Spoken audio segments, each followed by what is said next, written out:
नवनाथ जी की कथा। एक समय की बात है जब भारत देश में एक गांव था।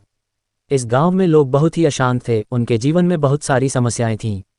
अनावश्यक झगड़ों, क्रोध, द्वेष, ज्यादा आसक्ति, आलस्य और भय की वजह से उनका जीवन अनुशासनहीन हो गया था। गांव में अपार विशेष शक्तियों वाले नवनाथ जी के बारे में भी जाना जाता था। उन्होंने वाद विवाद के बजाय हिंसा, सत्य, तपस्या और त्याग के माध्यम से जीवन को शांत, सुखी और समृद्ध करने का उपाय ढूंढ निकाला था। गांव के एक युवक ने सोचा कि मैं भी नवनाथ जी के पास जाऊं और उनसे साधना का मार्ग जानूं। उसने योग में रुचि रखते हुए नवनाथ जी के आश्रम की ओर प्रस्थान किया। आश्रम में जाकर वह नवनाथ जी को श्रद्धापूर्वक प्रणाम करते हुए बैठ गया। नवनाथ जी ने उसे प्यार से देखा और पूछा, बेटा, तुम मेरे आश्रम में क्यों आए हो? क्या तुम्हारी कोई समस्या है? युवक ने कहा, गुरुदेव, मेरा जीवन व्याकुलता और अशांति से भरा हुआ है। मुझे आपके मार्गदर्शन की आवश्यकता है ताकि मैं जीवन को सुखी और शांत बना सकूं। नवनाथ जी मुस्कान के साथ बोले, बेटा, जिंदगी का रहस्य खुद जीने से ही खुलता है।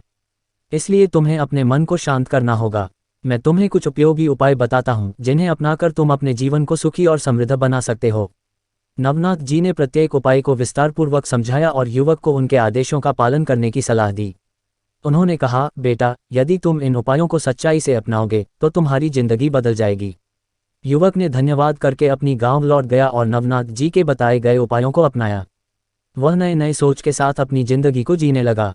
उसने अपने क्रोध को वश में किया, अपने आप को सचेत और ध्यानबद्ध बनाया और वाद विवाद से दूर रहने का प्रयास किया।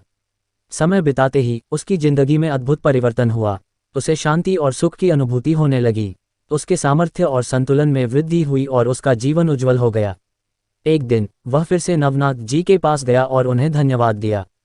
उसने कहा, गुरुदेव, आपके बल पर मेरी जिंदगी में एक नया उजाला आया है।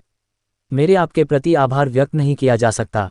नवनाथ जी ने प्रसन्नता के साथ कहा, बेटा, ये सब तुम्हारी मेहनत और तपस्या का परिणाम है। यदि तुम सच्चाई से इन उपायों का पालन करते हो तो तुम्हारी जिंदगी हमेशा के लिए बदल जाएगी। युवक ने गुरुदेव का आशीर्वाद लिया और गुरुकुल से वापस घर लौट गया।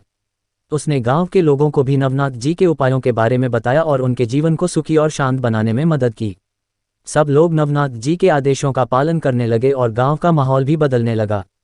इस प्रकार नवनाथ जी के उपायों के प्रभाव से लोगों का जीवन सुखमय और आनंदमय हो गया। उन्होंने समस्त दुखों और असुखों को पार किया और सच्ची आनंद की प्राप्ति की। इस रूप में नवनाथ जी की कथा से हमें ये सीख मिलती है कि सच्चे गुरु के मार्गदर्शन में चलकर हम अपने जीवन को सुखी और शांत बना सकते हैं। जीवन के समस्याओं का समाधान अपने मन की शुद्धि और संतुलन में छिपा है। अनुशासन, ध्यान और त्याग के द्वारा हम अपने जीवन को आनंदमय बना सकते हैं। इसलिए हमें सदैव अपने गुरु के चरणों में आदर और आज्ञा पालन करना चाहिए।